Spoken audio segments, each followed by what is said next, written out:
आवास योजना 66% बढ़ा दिया, गरीबों को 1 साल और मुफ्त राशन मिलेगा, और रेलवे को इतना बड़ा आवंटन अब तक इससे पहले कोई सरकार नहीं दे पाई। टैक्स स्लैब में जो लोग मांग कर रहे थे राहत की, उसको 5 से 7 लाख कर दिया, और आप कह रहे हैं कि बजट में कुछ है ही नहीं।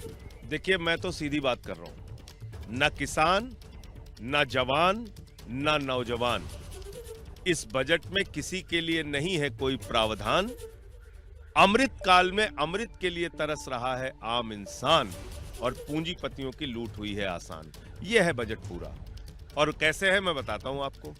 देश के 70 से 80 करोड़ अन्नदाता इंतजार कर रहे थे कि उनकी एमएसपी दोगुना होगी।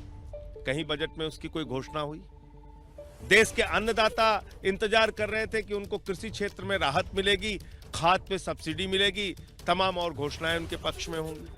कहीं इस बजट में उनके लिए कुछ नहीं दिख रहा है।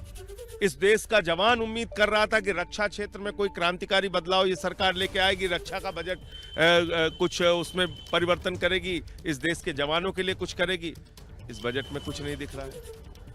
आपको इस पूरे बजट में 2 करोड़ गारंटी जो दी थी सरकार ने हर साल नौकरी देने की, वो कहां योजना दिख रही है मुझे बताइए आप। इस देश का नौजवान जो बेरोजगारी की मार झेल रहा है, उसको नौकरी देने की, उसको रोजगार देने की क्या योजना दिख रही है इस पूरे बजट में? तो उनको निराश किया। और सुरसा जैसी महंगाई इस समय खड़ी हुई है, ऐसे में आपने मात्र 50,000 रुपए का टैक्स स्लैब में छूट दिया और डंका पीट रहे हैं आप। ऐसी महंगाई के समय में आपने 2.5 लाख से बढ़ा के उसको 3 लाख सीमा कर दी टैक्स छूट की। 3 लाख से 6 लाख की आमदनी पे आपको 5% टैक्स देना पड़ेगा। अगर उस टैक्स से बचना है तो आपको तमाम स्कीम्स में अपने पैसे लगाने होंगे। तो मान लीजिए किसी परिवार को अगर 7 लाख रुपए सिर्फ अपने घर के खर्च के लिए चाहिए, कोई स्कीम में वो पैसा नहीं लगा सकता, तो उसके लिए तो कोई टैक्स छूट नहीं है। तो इसलिए मैं समझता हूं कि ये पूरा बजट, इसमें स्वास्थ्य बजट कहीं आपको कुछ नहीं, उसमें स्वास्थ्य के क्षेत्र में कोई बड़ा बदलाव दिखाओ तो आप मुझे बताइए। शिक्षा के क्षेत्र में कोई बड़ा बदलाव दिखाओ तो आप मुझे बताइए। तो किसके लिए बजट बनाइए? 50 एयरपोर्ट बना रहे हैं।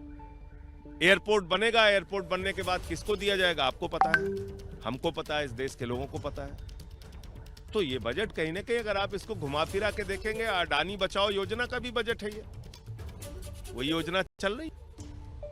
केंद्रीय मंत्री को बयान आ रहा है कि विपक्ष तो इसमें वही ढूंढेगा कि उसको खामी नजर आएंगी। आप देखें तो किसानों का भी ध्यान रखा है, आम लोगों का ध्यान। चक्कर में मत पड़िए ना आप मुझे सीधे सीधे बताइए, क्या किसानों की एमएसपी दोगुना करने का कोई ऐलान इस बजट के अंदर हुआ?